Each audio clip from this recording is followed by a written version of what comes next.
Ya, Assalamualaikum warahmatullahi wabarakatuh. Waalaikumsalam warahmatullahi wabarakatuh, Ustaz.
Ya, jelas suaranya ini.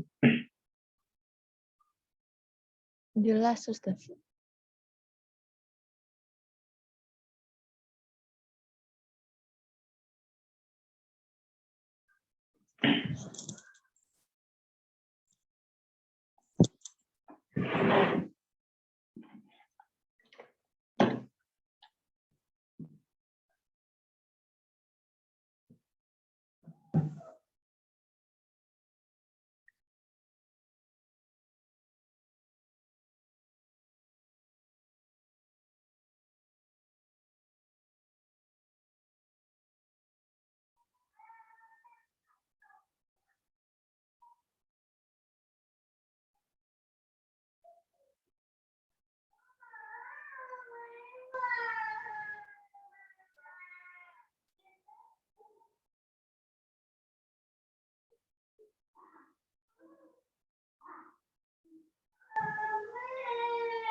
Bismillah. Walhamdulillah. Hamdan katsiran mubarakan fi kama yuhibbu rabbuna wa yarda.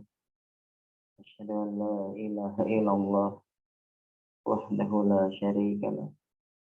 Wa asyhadu anna Muhammadan abduhu wa rasuluh. Sallallahu alaihi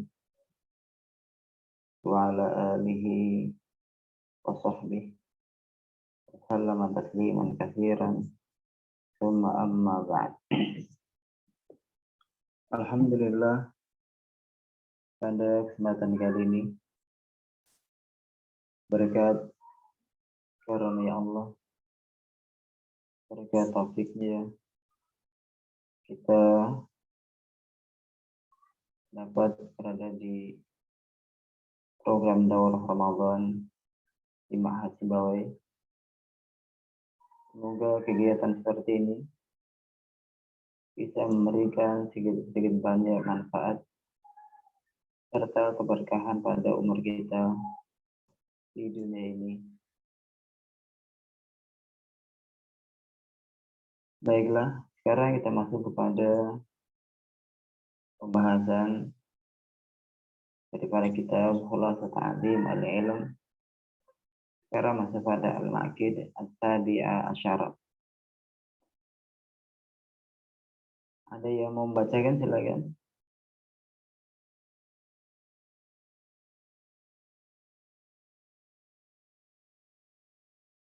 Ada yang berkenan membacakan?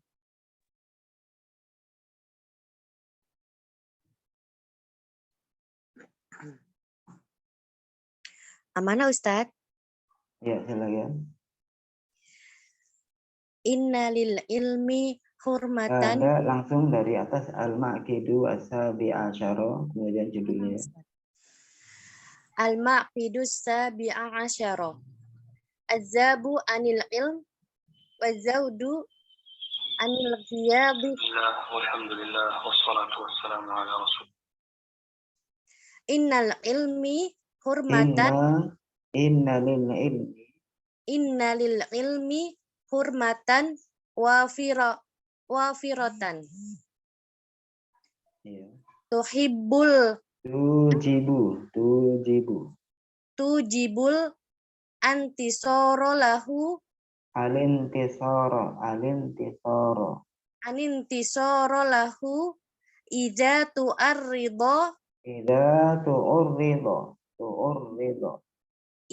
tu'urrido lijana bihi bima la yasluh. Ya, cukup. Al-Maqidu As-Sabi'a Asyara, jadi penulis meneruskan terkait dengan prinsip-prinsip atau pokok-pokok daripada memuliakan ilmu. Dan sekarang pada prinsip ke-17 daripada memuliakan ilmu. Bagaimana bentuk memuliakan ilmu ini? Nah, sekarang kita masuk pada bagian ke-17 ini. Apa? Adzabu 'anil ilmi adalah membela ilmu. Membela ilmu.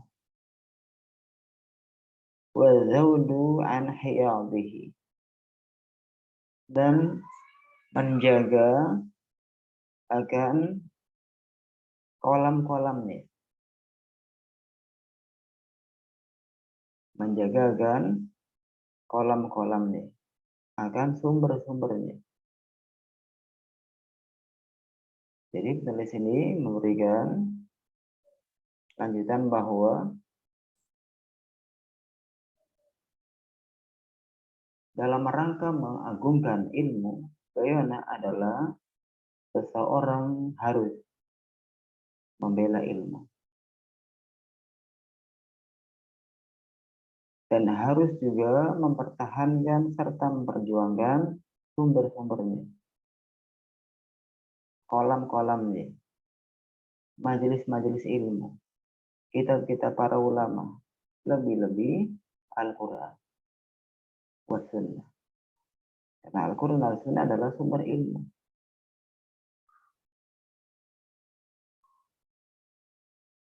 Jadi orang yang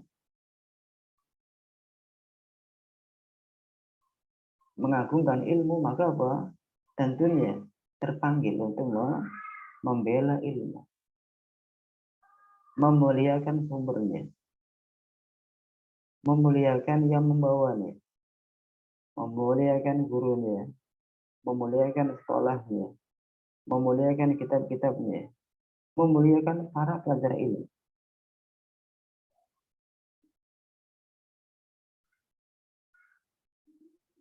Kemudian kita teruskan. Inna lil ilmi hurmatan wafirah. Sesungguhnya bagi ilmu adalah kehormatan yang besar.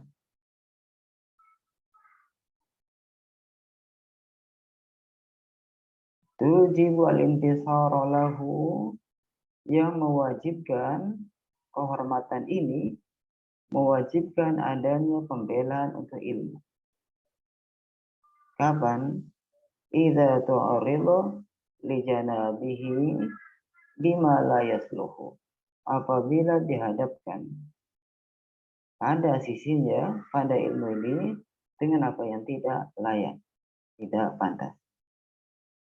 Jadi ilmu adalah memiliki kehormatan yang besar dan banyak hadis-hadis, ayat-ayat Al-Quran, perkataan para sahabat, para as-salafus saleh. Ia menunjukkan bahwa ilmu ini adalah memiliki kehormatan, kemuliaan yang besar. Nabi kita Muhammad sallallahu alaihi wasallam tidak ada perintah dari Allah kepada Nabi kita Muhammad sallallahu alaihi wasallam untuk menambah, kecuali apa? Agar Nabi berdoa untuk ditambahkan ilmu. A'udzu billahi minasyaitonir rajim. Qul rabbi zidni ilma.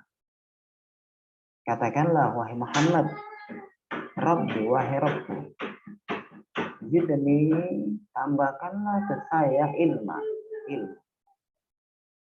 Maka dari sini Nabi saja disuruh oleh Allah Azza wa Jalla agar ditambah ilmu. Maka ini menunjukkan bahwa tidak ada yang mulia di muka bumi ini kecuali ilmu.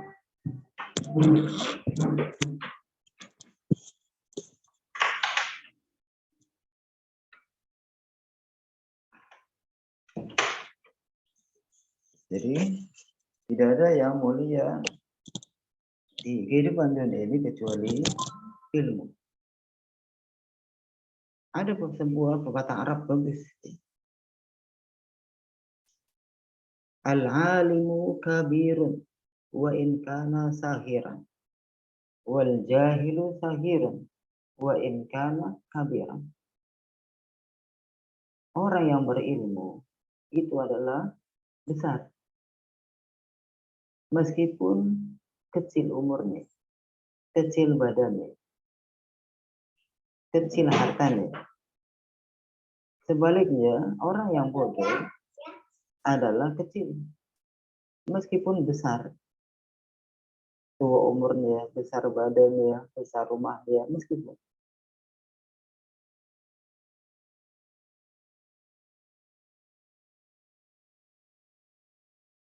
Kemudian Allah berfirman di dalam sebuah surat Al-Quran, innama yakhshallaha min ibadihi al-ulama. Bahwasannya yang takut pada Allah adalah para ulama, para orang-orang yang punya ilmu.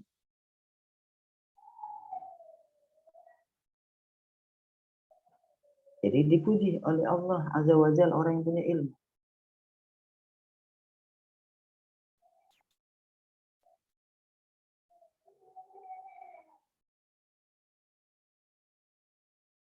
Kemudian dalam ayat yang lainnya, Allah jelaskan bahwa yang artinya kurang lebih dan siapa saja yang diberikan hikmah. Maka apa? Maka sungguh dia faqad utiya khairan katsira. Maka sungguh dia telah diberikan kebaikan yang banyak. Al-hikmah di sini adalah ilmu.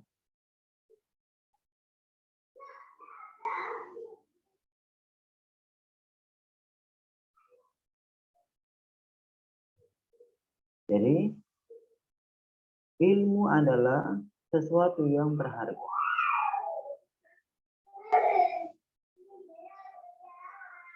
Tiada satupun yang bisa mengalahkan derajat ilmu.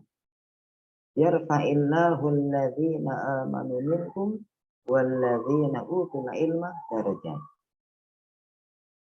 Allah angkat orang-orang yang beriman dan orang-orang yang punya ilmu. Berapa derajat? Darajat. Beberapa derajat.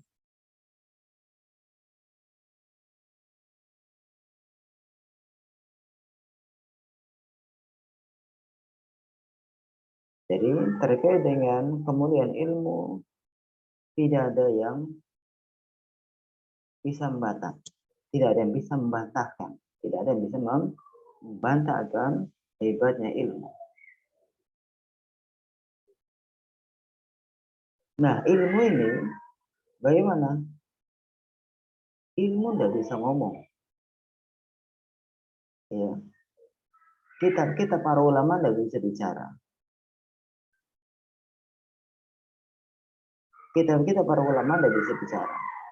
Sekolah-sekolah tidak bisa bicara. Sumber-sumber ilmu tidak bisa bicara.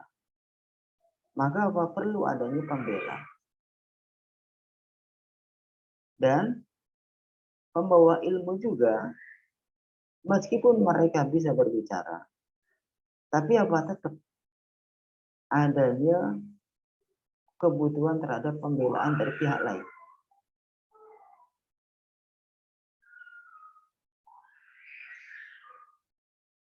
Nabi kita sallallahu alaihi wasallam mengatakan, "Man ra'a minkum munkaran falyughayyirhu biyadihi."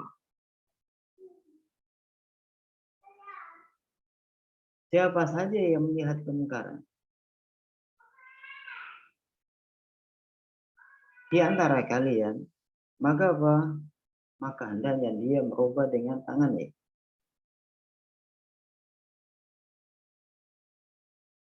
Fa illam yastati' fa bilisani. Maka jika tidak mampu dengan tangannya, maka dengan lisannya. Fa illam yastati' fa biqalbi. Maka jika tidak mampu dengan tangan serta lisannya, maka dengan hatinya. Wa dzalika adhaful iman. Dan itu adalah selemah-lemah iman. Dalam riwayat yang lain jelaskan, laisa wara'a dzalika minal iman habbatu khardal. Artinya tidaklah di belakang itu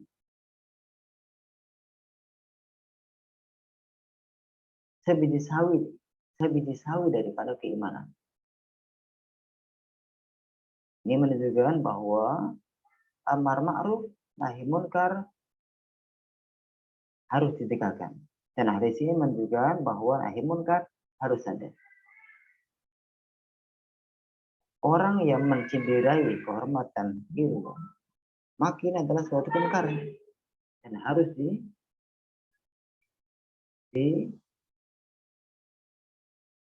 ditahan, harus dicegah, tidak boleh dibiarkan.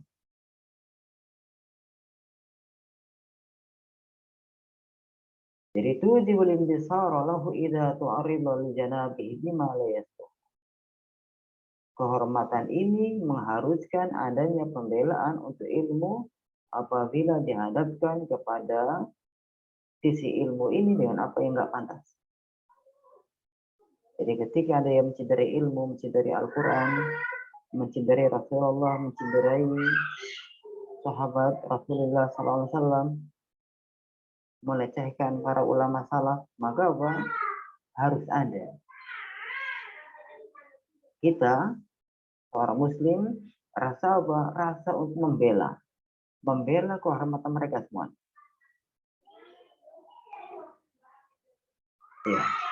Ya teruskan, silakan lanjutkan bacaan ya.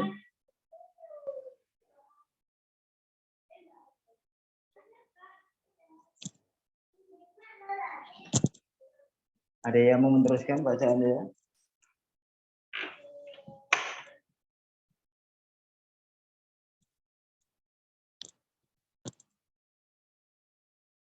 Jelas suara kami ini? Jelas Ustadz.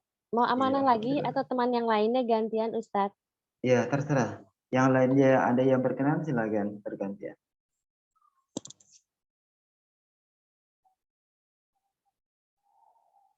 Amanah lagi Ustadz. Ya, silakan.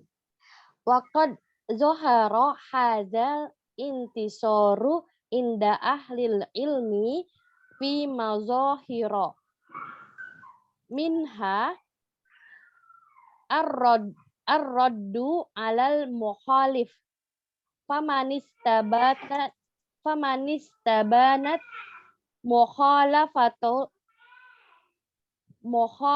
mukhalafatuhu lisyari'ati rudda alaihi kainan mangkana hamiyatan liddain wa nasihatan lil muslimin. Kelas Iya. Ustaz. Cukup bagus, alhamdulillah. Iya. Wa qad dhahara hadha al-intisar 'inda ahli al-ilmi fi mazahir. Dan sungguh telah nampak, telah jelas, telah terang pembelaan ini di sisi ahlul ilmi pada beberapa bentuk. Jadi pembelaan ini sudah diberikan contoh oleh para ulama.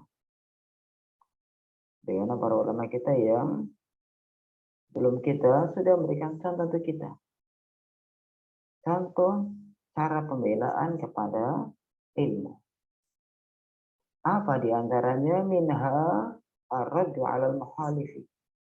Di antara daripada pembelaan ini apa adalah menolak, membantah atas orang yang menyelisih. Faman istabalat mukhalafatuhu lisyari'ati rudda alaihi kainan man kana. Maka siapa saja yang telah terang penyelisihannya terhadap syariat harus dibantah atasnya kainan man kana, siapapun dia. Untuk apa? Hamiyatan lid-din, sebagai bentuk penjagaan kepada agama, wa nasihatan lil muslimin, dan sebagai nasihat kepada kaum muslimin. Mudahnya, jadi di antara bentuk pembelaan ulama yang belum kita, bagaimana? Adalah membantah orang yang menyelisihi akan syariat Islam tanpa adanya takut. Ketika ada yang menyelisih Islam ini, entah dia seorang dokter, seorang profesor, seorang lulusan dari Timur Tengah, seorang siapa saja, ustadz kah, kiai kah, ya, siapapun orangnya, maka apa? Harus diadakan pembantahan, diadakan perbaikan. Kenapa? Kalau umpama dibiarkan, maka agama akan ternoda, ilmu Islam akan ternoda, dan dikhawatirkan orang-orang yang awam akan menerima syubhat ini. Contoh umpamanya, ketika ada yang menyatakan bahwa jilbab tidak wajib, jilbab bagi perempuan Islam tidak wajib, maka apa? Harus ada yang mengadakan perbaikan akan ucapan ini. Jangan sampai ucapan ini menyebar ke kaum muslimin sehingga apa? Dikhawatirkan banyak orang-orang awam yang termakan dengan ucapan ini sehingga apa? Mengakibatkan anak-anak perempuannya tidak berjilbab lagi. Maka apa? Islam kena tercemar gara-gara ucapan ini. Padahal sudah jelas, jilbab adalah sudah jelas hukumnya bahwa itu adalah wajib. Tidak ada seorang alim pun, tidak ada seorang daripada ulama, apalagi sahabat, yang menyatakan bahwa jilbab tidak wajib. Ia menyatakan boleh dia buka aurat.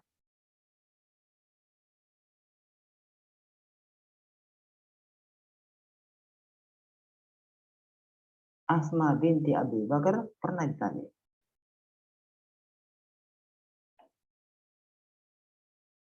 Terkait masalah, ya, Asma binti Abi Bakar pernah menanya kepada Rasulullah SAW terkait dengan aurat perempuan. Apa jawaban Nabi? Secara ringkas adalah semua badan perempuan adalah aurat kecuali muka dengan 2 telapak tangan. Maka dari sini sudah jelas bahwa perempuan harus dijilbabi, harus ditutup rapat. Pakaian yang menutup rapat seluruh badannya kecuali 2 telapak tangan dan muka, itulah jilbab namanya. Jilbab bukan kerudung. Jilbab bukan hanya daster. Jilbab bukan hanya kerudung dengan daster. Tapi semuanya. Banyak para perempuan berpakaian. Atasnya pakai kerudung. Bawahnya pakai pakaian panjang. Tapi apa? Hanya sampai ke betis. Betisnya nampak.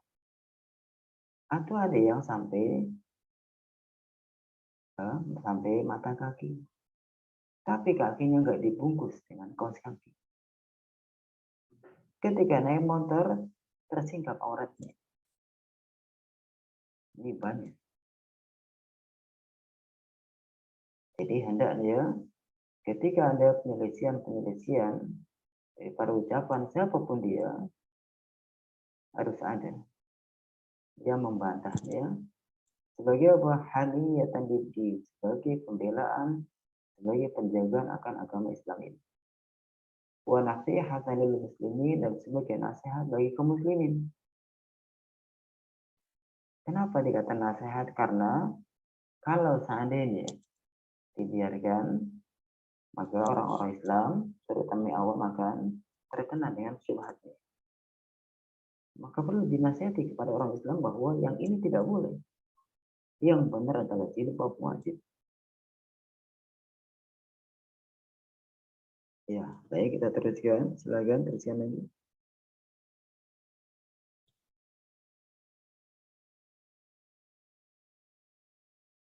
Ada yang membaca? Saya Ustaz. Ya, silakan. Wa minha hajrul mubtadi'i zakarahu Abu Ya'lal farra'u ijma'an. Ya, teruskan. Fala yu'khadhul ilmu an ahlil bidai lakin idza turro ilaihi fala ba'sa kama firri wa yati anhum ladal muhadditsina. Iya, bagus. Cukup. Tadi adalah yang pertama, ya, sebagai contoh bentuk pembelaan ulama terhadap ilmu. Sekarang yang kedua, contoh yang kedua, apa? Wa minha hajrul mubtadi'i.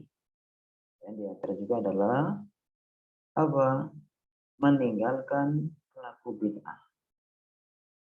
Meninggalkan pelaku bid'ah. Memboikot pelaku bid'ah. Mencuekin orang yang berbuat sesuatu yang diada-adakan dalam Islam. Dan ini adalah zakarahu Abu Ya'la al-Farra'u ijma'an, dan ini adalah telah disebutkan oleh Abu Ya'la Al-Farra sebagai apa?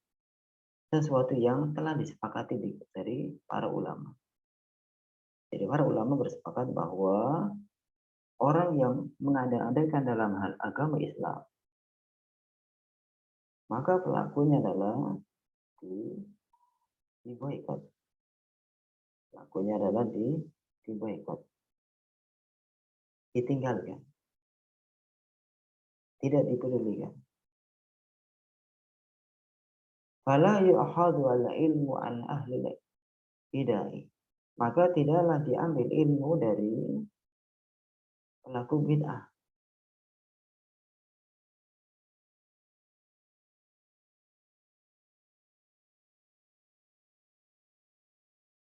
Lakin idza tarra ilaihi fala ba'sa. Tapi apabila terpaksa kepada pelaku bid'ah ini, fala ba'sa, maka tidak mengapa. Tidak mengapa dalam kurung mengambil ilmu dari. Kama fi riwayat anhum nadal muhaddisin. Sebagaimana dalam hal meriwayatkan hadis dari pelaku bid'ah pada sisi ahli hadis, pada sisi ulama hadis.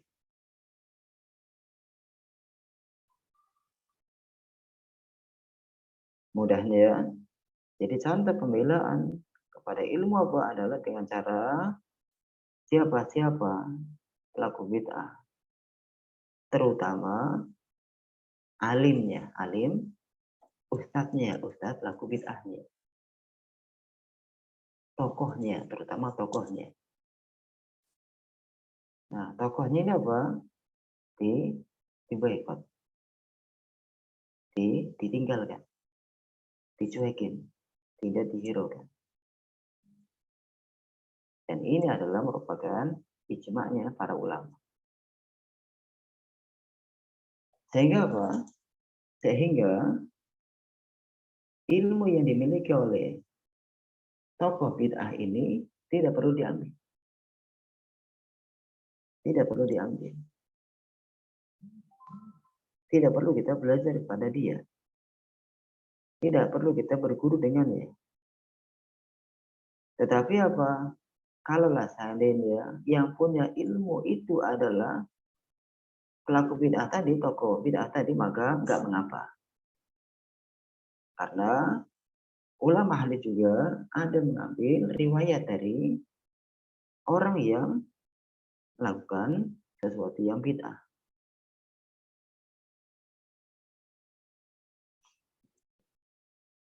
Nah, sekarang sebagai rinciannya. Jadi ketika ada seorang alim terkenal dengan bid'ahnya, maka kita untuk meninggalkan, tidak mempedulikannya.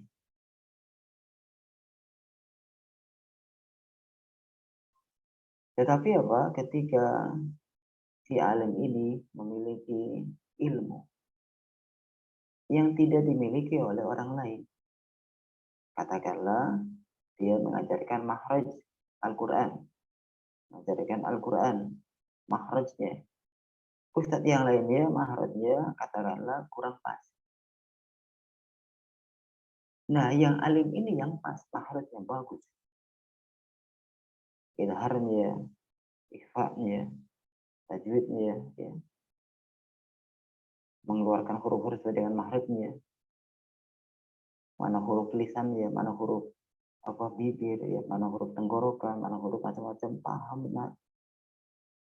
Maka nggak mengapa belajar daripada alim ini. Ilmu yang tidak dimiliki oleh yang lain. Ini adalah sebagai contoh. Atau ilmu-ilmu yang lainnya, ya memang tidak dimiliki oleh yang lainnya. Nah, adapun yang bukan alimnya, yang bukan tokohnya, tapi dia hanya ikut-ikutan saja, mengikuti bid'ah karena faktor tidak tahu. Maka bagaimana? Maka bukan kita mencuekin mereka, bukan kita meninggalkan mereka, tapi apa, dengan cara kita rangkul mereka, kita baikin mereka, ya. Nah, ketika kita baik sama mereka dan mereka mulai percaya dengan kita, baru kita kasih masukan bahwa yang sering dilakukan ini adalah tidak benar, ini adalah bid'ah. Orang bid'ah, ya, sehebat apapun melakukan, bukan pahala yang dapat, bukan pahala yang didapat, dosa yang diraih.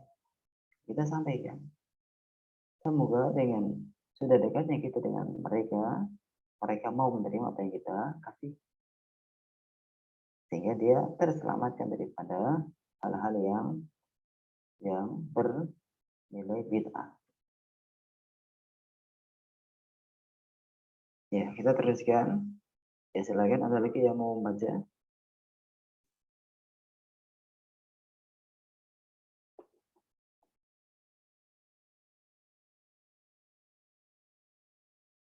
Ya, ada. Silakan, kalau ada yang mau baca, teruskan.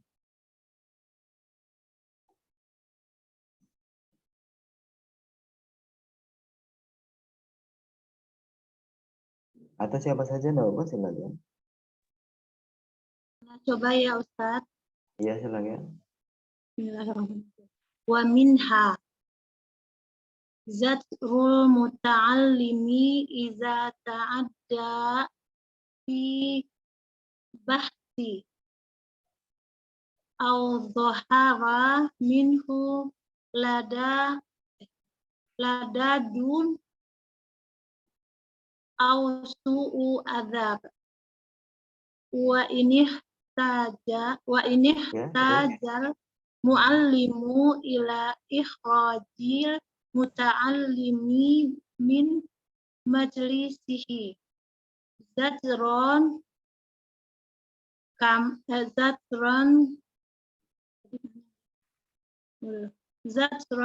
lahu falyaf'al kama kana yaf'aluhu Su'batu ma'a Affana bani muslimi fi darsihi. Ya, cukup. Udah ya?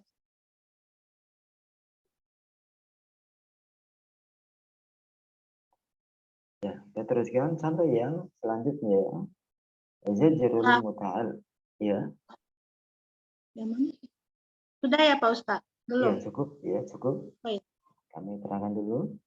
Wa minha zajrul muta'allimi idza ta'adda fi bahsi. Yang di antara contoh juga adalah apa? Teguran. Ya, teguran keras kepada pelajar. Kapan? Apabila pelajar ini dia melampaui batas dalam hal pembahasan. Dalam hal pembahasannya, pembahasan ilmu nih. Atau awdhahara minhu ladadun aw su'u adabin, atau nampak dari dia sikap ngeyel atau buruk akhlaknya. Wa in ihtajal muallimu ila ikhrajil muta'allimi min majlisihi, dan jika guru membutuhkan untuk mengeluarkan pelajar tersebut dari majelisnya, jajran lahu, sebagai teguran keras bagi dia, falyaf'al, maka silakan perbuat. Kama kana yaf'aluhu Syu'batu ma'affana bani muslimin fi darsihi. Bagaimana pernah juga dilakukan oleh Syu'bah terhadap muridnya yang bernama Affan bin Muslim fi darsi, pada pelajarannya. Penjelasan ya. Jadi di antara contohnya ya, akan pembelaan kepada ilmu bagaimana adalah seorang guru menegur keras terhadap muridnya. Kapan? Ketika muridnya ini melampaui batas dalam hal pembahasan ilmu. Contoh, dalam kelas apa? Baru diajarkan terkait dengan masalah katakanlah hukum ya, salat tahiyatul masjid. Masalah hukum salat sunnah rakaatain tahiyatul masjid. Salat 2 rakaat tahiyatul masjid. Ketika murid ini membahasnya ya panjang, bahkan keluar daripada pembahasan tahiyatul masjid, maka diingatkan ya, dengan mendahului rambu-rambu yang ada. Baru belajar 3%, maka jangan mengambil lebih daripada 3%.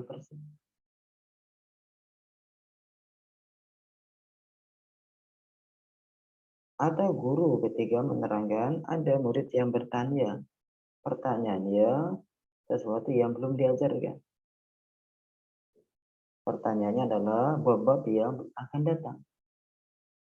Maka seorang guru perlu menegur dengan keras terhadap si murid ini. Atau kapan lagi? Atau ketika nampak dari murid tersebut sikap ngeyel atau buruk adab. Tegur keras. Ketika ada murid yang akhlaknya nggak bagus, yang suka ya bantah gurunya, yang suka bikin keributan di kelas ya, maka ditegur keras oleh seorang guru. Meskipun pada zaman sekarang bermasalah. Zaman sekarang entah kenapa ketika muridnya ditegur, ketika muridnya dimarah, ketika muridnya disuruh tegak di depan, ketika muridnya disuruh lakukan hukuman-hukuman, apa balasannya? Balasannya merajuk. Balasannya besoknya tidak sekolah lagi. Balasannya lapor ke orang tua yang gampang. Ya, dan tidak sedikit guru yang masuk penjara gara-gara muridnya. Ada seorang guru di sebuah sekolah menghukum muridnya dengan cara dibotak rambutnya, kepalanya. Apa yang terjadi? Rambut gurunya dibotak juga. Ada kejadian. Ada guru yang hanya menjewer telinga muridnya. Apa akhirnya? Masuk penjara.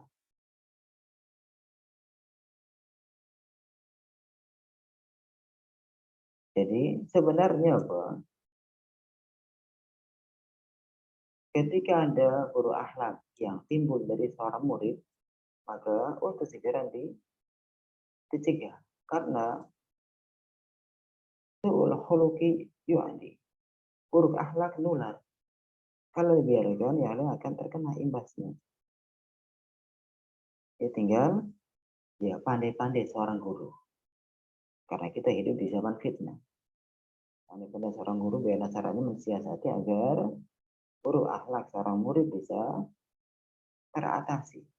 Meskipun tanpa adanya hukuman fisik. Meskipun tanpa adanya menjewer. Meskipun tanpa adanya yang lain ya. Semoga ada cara-cara yang bagus.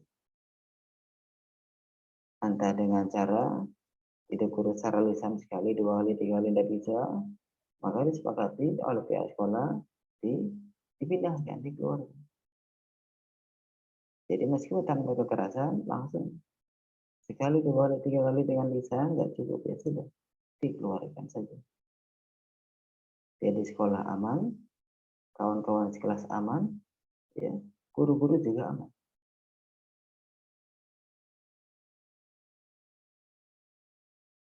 Kemudian apa? Kita teruskan wa ihtajal muallimu ila ikhrajil muta'allimi min majlisihi jajaran lahu falyaf'al.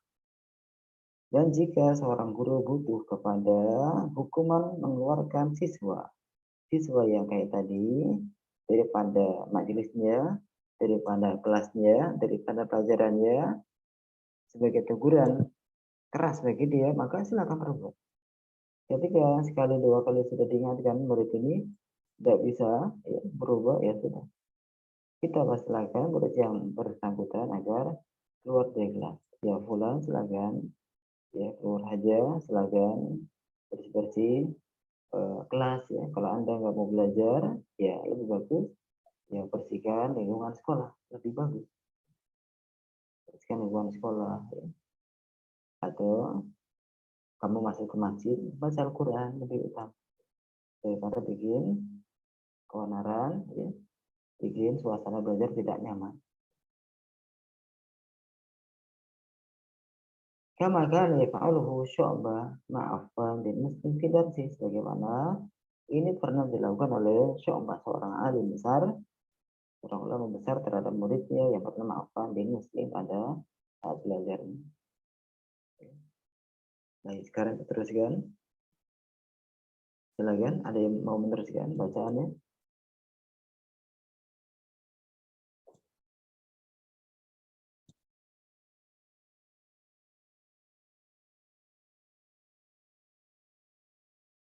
Siapa saja, Dauba silakan.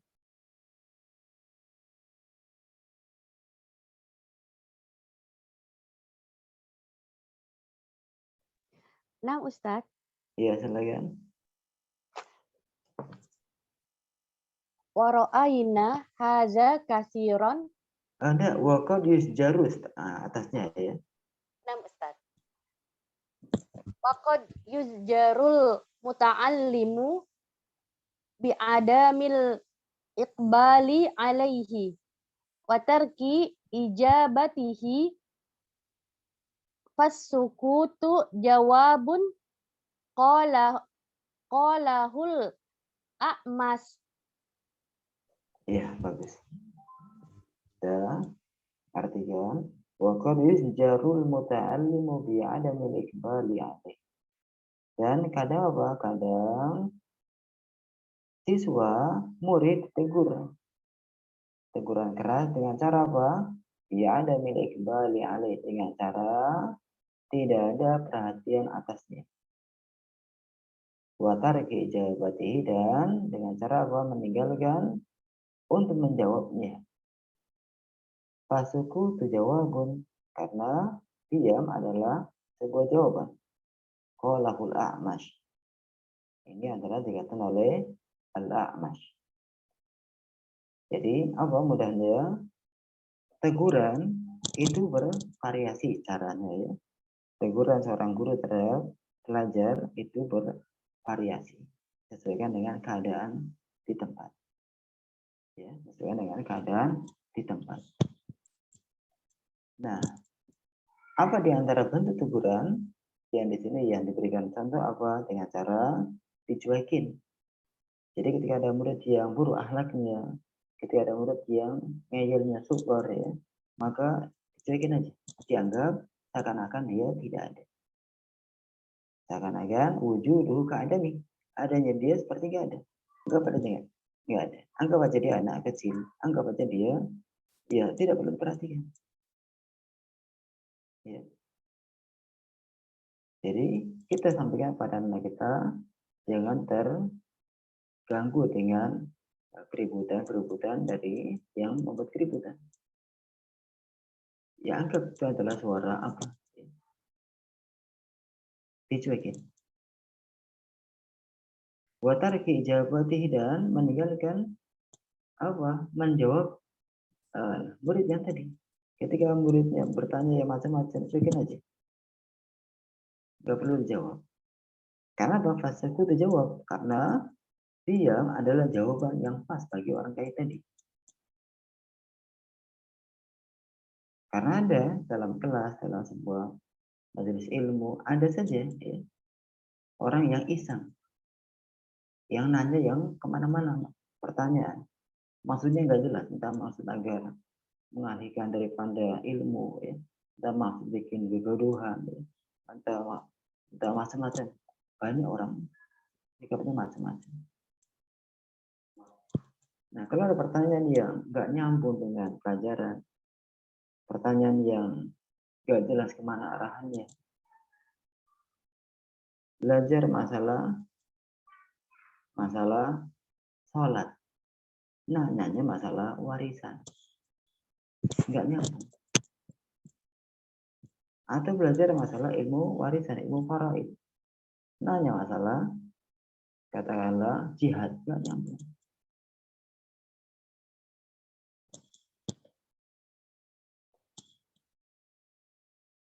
Ya, jadi jawaban berbentuk diam itu adalah sebagai jawaban. Dan ini adalah yang dinyatakan oleh Al-Ahmad. Sekarang kita teruskan, silakan. Ada yang meneruskan bacaan lagi.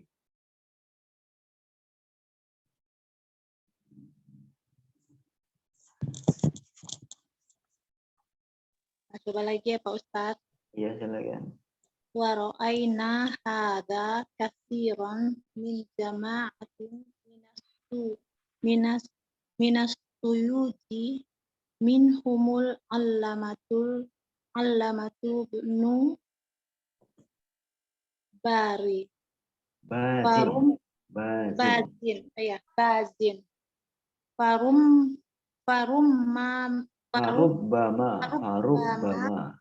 farubbama sa'alahu sa'ilun amma la yanfa'uhu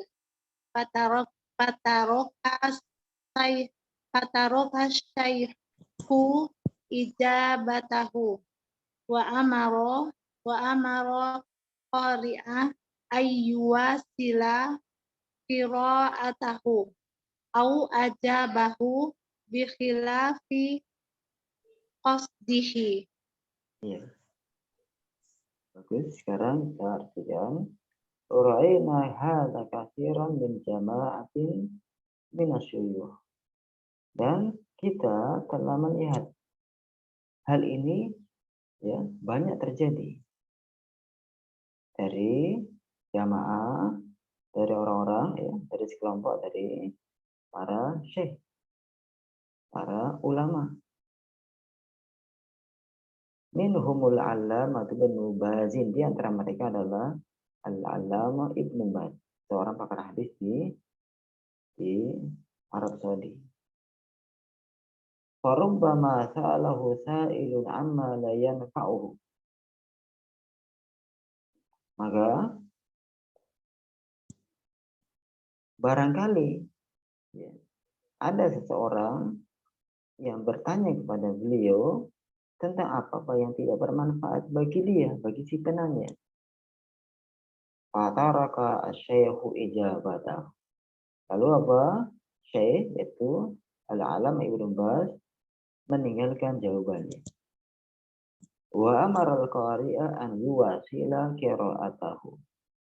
Dan Syekh memerintah kepada yang membaca untuk meneruskan bacaannya.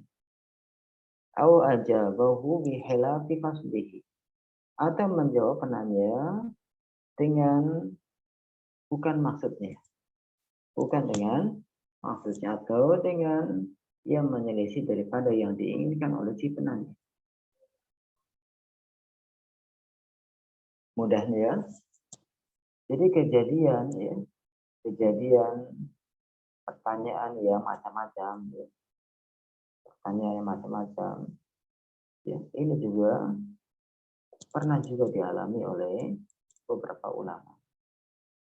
Di antara mereka adalah ulama yang dari Saudi yang bernama Abdullah bin Baz, seorang ulama pakar hadis di Arab Saudi. Apa? Dia juga ditanya ya.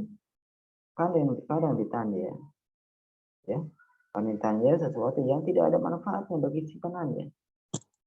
Maka apa respon Syekh? Respon Syekh tidak menjawab. Ya, tarka Syekh ijabatahu.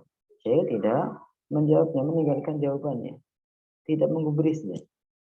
Ya, mendiamkannya. Anggap lalu aja. Ya. Dan Syekh apa? Meminta kepada yang baca. Jadi semacam seperti ini ya. Semacam seperti ini. Kami minta tolong baca matanya. Ya. Kemudian sudah selesai kami jelaskan, ada yang bertanya, pertanyaan yang gak bermanfaat. Maka ketika pertanyaan nggak manfaat, nggak perlu digubris. Kami minta ke yang baca. Coba silakan baca lagi matanya. Ya, pertanyaan tadi yang kan ini nggak perlu dijawab. Ya. Atau menjawab, tapi apa jawabannya tidak sesuai dengan apa yang ditanya. Apa yang ditanya. Contoh, ya. Nabi kita Sallallahu Alaihi Wasallam pernah ditanya tentang kapan hari kiamat. Mata sa'ah, kapan hari kiamat? Ditanya kapan hari kiamat. Apa jawaban Nabi Muhammad Sallallahu Alaihi Wasallam? Jawabannya bukan jawaban sesuai dengan pertanyaan. Kapan, pertanyaannya kapan, berarti kan tentu jawabannya adalah ditetapkan waktunya. Anggaplah kalau yang sudah terjadi kiamat akan terjadi pada tahun sekian. Tapi Nabi enggak menjawab kapannya terjadi. Tapi Nabi lantas balik bertanya, wa ma a'adatta laha. Apa yang sudah engkau persiapkan untuk kiamat ini? Kamu nanya kiamat, emang apa? Kamu sudah siap apa? Nah ini ya. Jadi pertanyaan berupa kapan dijawab yang tidak sesuai dengan pertanyaan, tapi lebih bermanfaat daripada menjawab pertanyaan tadi. Kalau seandainya kapan kiamat terjadi setahun lagi, titik, maka apa? Manfaatnya sangat kecil. Tapi ketika dibalikan pertanyaan, emang kamu siapa apa dengan hari kiamat? Nggak perlu mengetahui kapan kiamat. Yang sangat penting adalah persiapan kita menghadapi kiamat, menghadapi kematian, menghadapi hancurnya dunia, itu yang lebih mahal.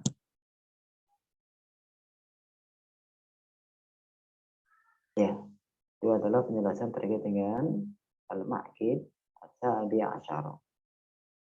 Prinsip daripada 17 dari mengagungkan ilmu. Sekarang kami buka sesi tanya jawab. Silakan yang mau bertanya.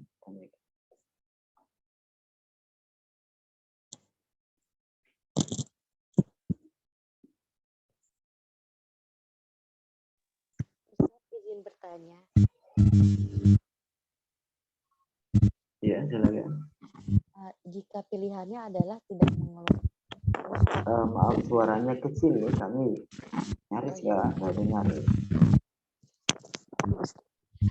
Jika pertanyaannya adalah mengeluarkan siswa, tetapi memberi Nanti maaf, ulangi lagi. dengan jelas.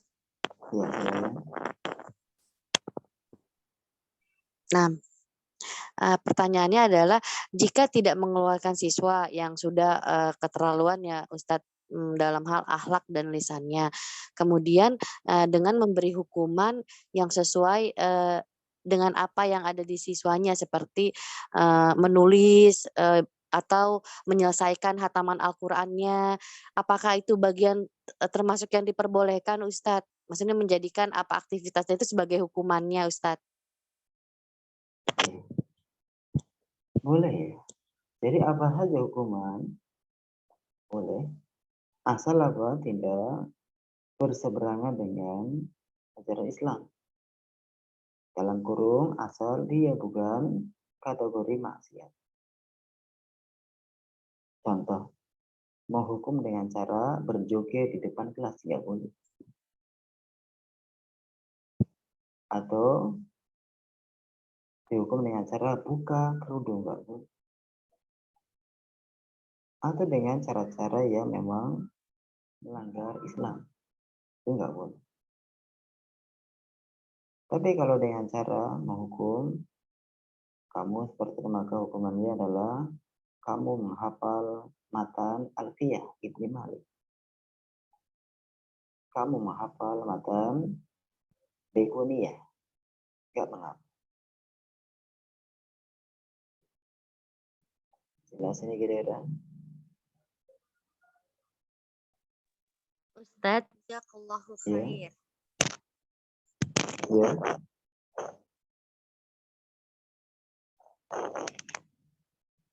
Ya, silakan.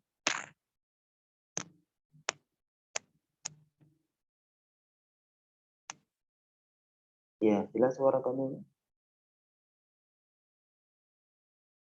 Halo. Jelas Ustadz.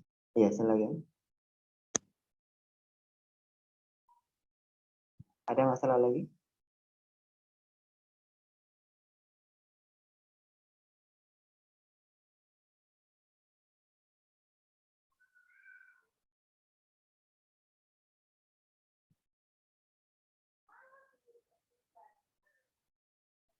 Ada masalah lagi?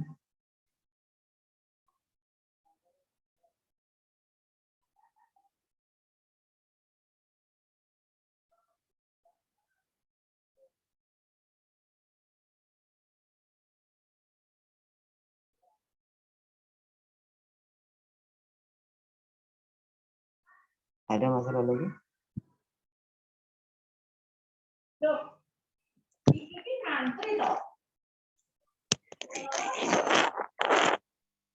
Jelas semuanya? Atau ada yang perlu tanyakan? bagaimana dengan balik yang poin pertama ya Ustadz tentang kaos kaki nih Ustadz, kan juga tadi penjelasannya juga harus ditutup. Nah, kalau misalnya gini Ustadz, di rumah kita ini safety aman kita menjemur di area samping atau belakang yang itu tidak dilalui oleh keumuman orang, misalnya bukan jalan raya. Apakah kita tetap pakai kaos kaki Ustadz?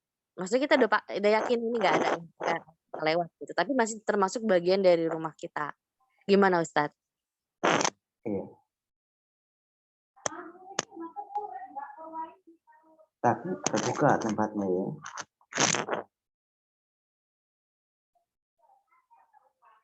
Tempatnya terbuka. Halo. Jelas suara kami ini? Terdengar Ustadz. Iya.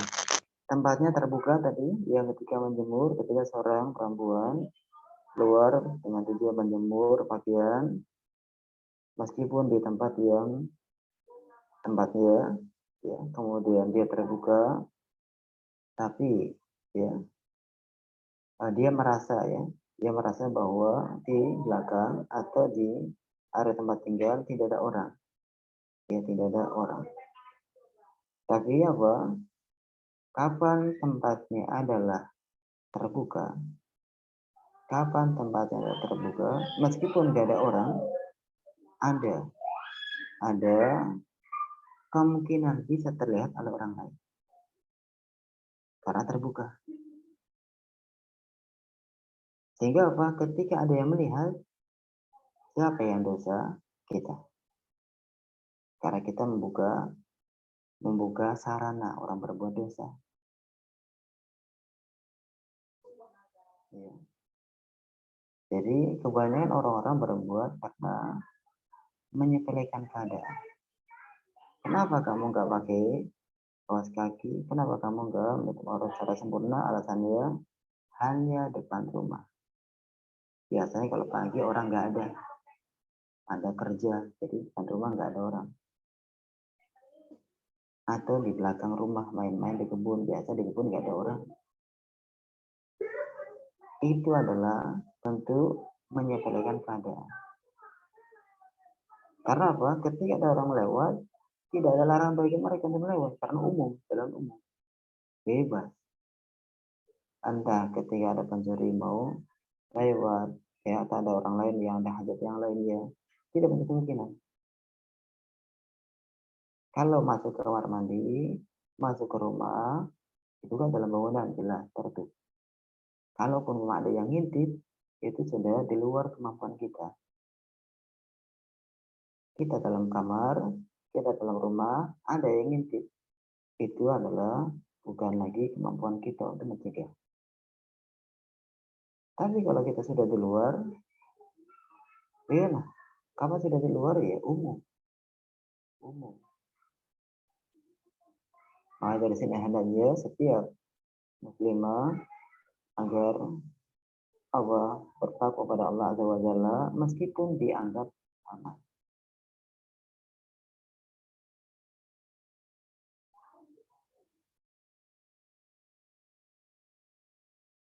Jelas ini kira-kira ya. 6 Ustadz, siap laksanakan. Jazakallah khair. Wah iya, alhamdulillah. Barakallahu fiik. Memang banyak ya kaum ibu-ibu yang meremehkan hal ini, banyak sekali. Ya, karena ribet lah, karena ya menyepelekan. Tanpa kita menyebutkan per orang.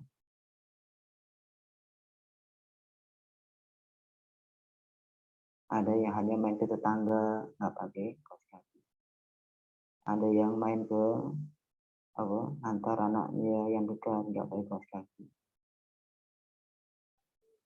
Ada yang macam-macam, dianggap remeh. Dianggap bahwa jilbab adalah ribet.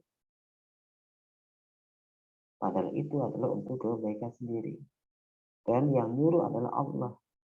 Yang nyuruh adalah Allah Azza wa Jalla. Dan Allah adalah zat yang paling sayang sama kita. Tidak ada yang lebih sayang pada kita melebihi daripada Allah Azza wa Jalla. Suami kita sayang sama kita, istri kita sayang sama kita, orang tua sayang sama kita sendiri sayang sama kita. Tapi ketahuilah, Allah sayang pada kita melebihi itu semua.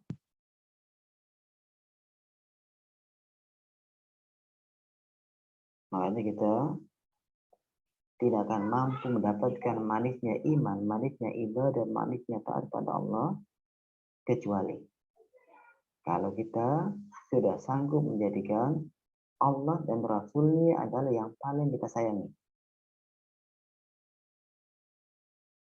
Nabi menyatakan la salasun man kunna fihi wajada halawatul iman. Ada 3 perkara. Kalau 3 ini ada pada diri seorang muslim, maka dia akan mendapatkan manisnya, lezatnya, nikmatnya iman.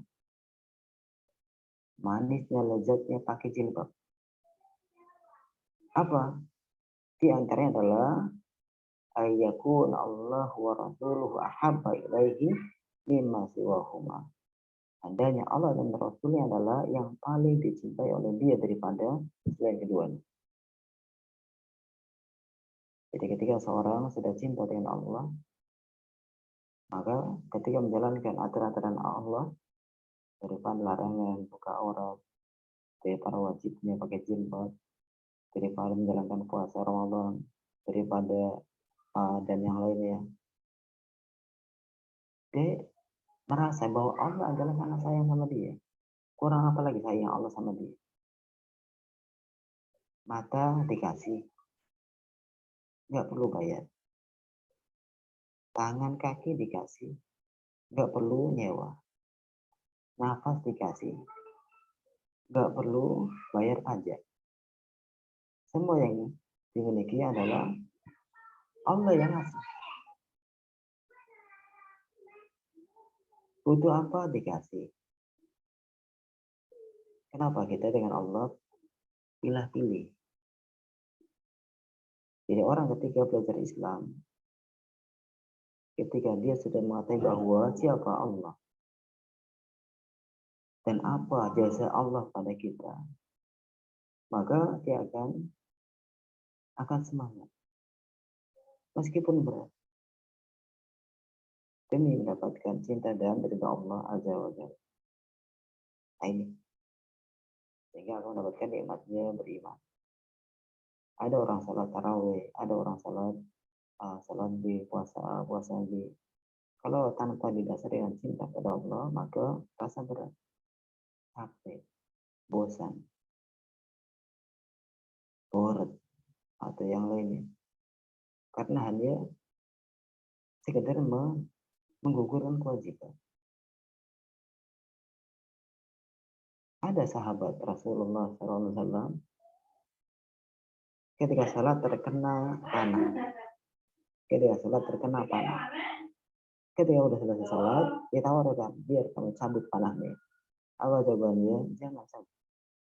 Tapi cabutlah ketika saya salat. Kenapa? Karena salat hatinya terbawa, ya, terbawa kepada Allah Azza wa Jalla. Hatinya terpaut dengan Allah Azza wa Jalla. Hatinya tentram dengan Allah.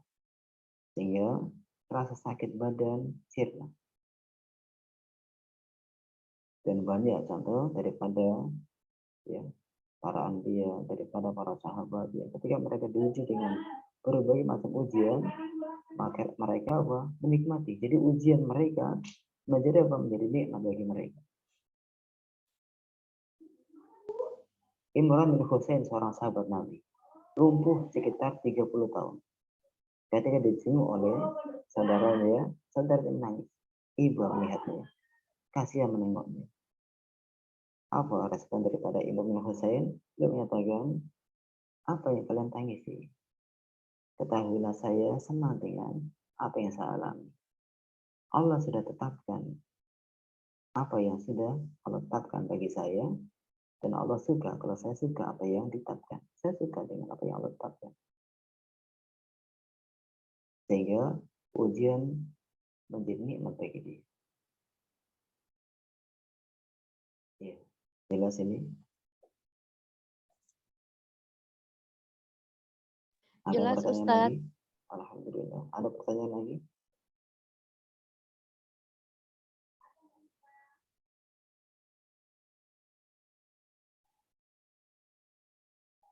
Ada pertanyaan lain?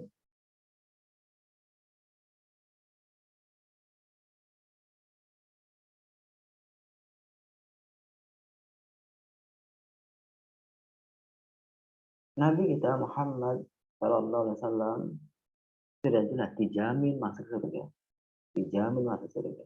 Sudah diampuni dosa-dosanya yang lalu dan yang akan datang sudah diampuni. Tapi apa sikap Nabi Muhammad?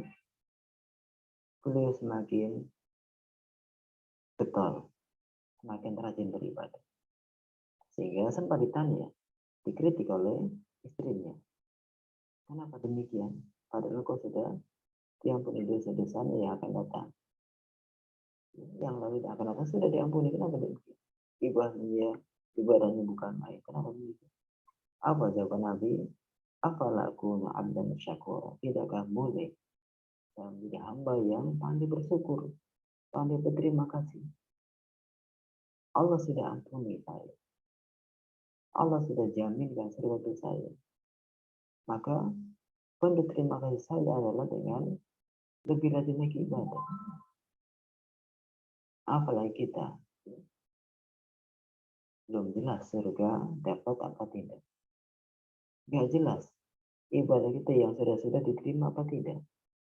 Gak jelas dosa-dosa kita sudah diampuni apa tidak. Gak jelas.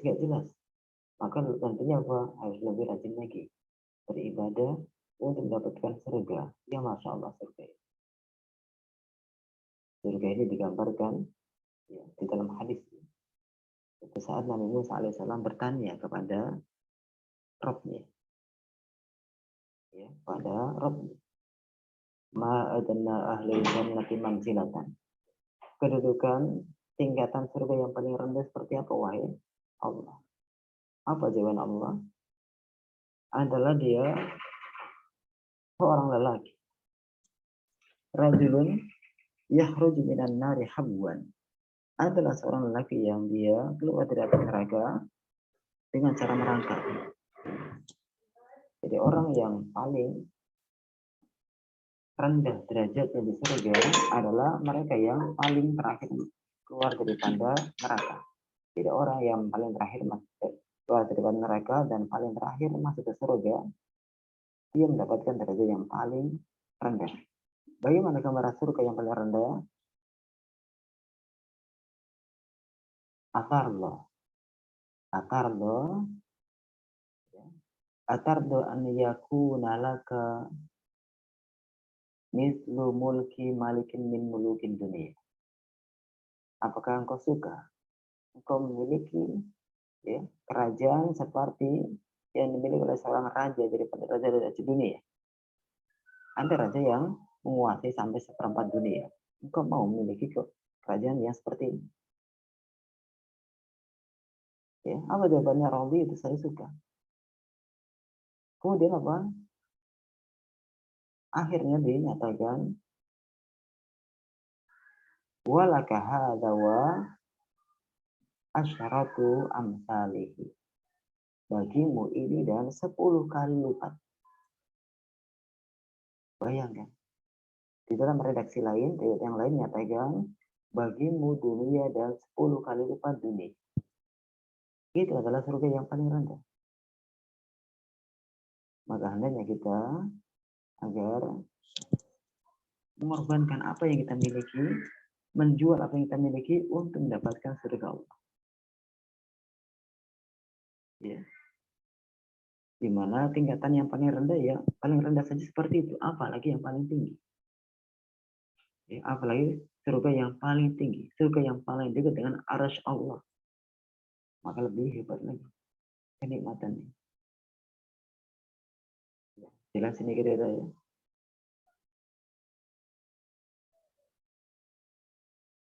Ada pertanyaan? Silakan. Kalau pertanyaan sebelum kita akhiri.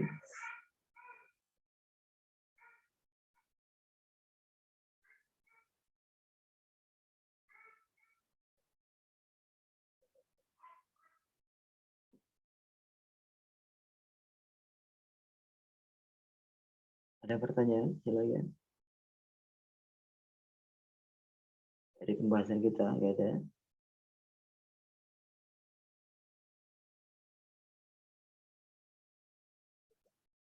Cukup sampai sini? Insya Allah cukup Insya Allah Ustadz. cukup Ustadz. Iya. Ya, baik. Apa? Ada yang tadi ada yang mau bertanya? Nggak ada? Cukup? Ya, baik kalau nggak ada. Demikian pembahasan daripada kita Khulasatul Ta'lim al-Ilm Syekh Shalih Al-Utsaimin. Semoga pembahasan pada kesempatan kali ini bisa membuat bermanfaat dan kebaikan bagi agama kita, dunia kita, dan akhirat kita. Mohon maaf atas segala kekurangan. Terima kasih atas kehadiran dan kesungguhannya. Semoga Allah Azza wa Jalla catat ini sebagai kebaikan yang bisa memberatkan timbangan kebaikan kita pada hari akhirat kelak. Dan kita akhiri dengan doa kafaratul majelis. Bismillahirrahmanirrahim. Subhanaka Allahumma bihamdika asyhadu an la ilaha illa anta astaghfiruka wa atubu ilaik. Walhamdulillah. Wassalamualaikum warahmatullahi wabarakatuh. Waalaikumsalam warahmatullahi wabarakatuh. Jazakumullah khairan Ustadz. Barakallahu fiikum. Izin live. Ya, silakan.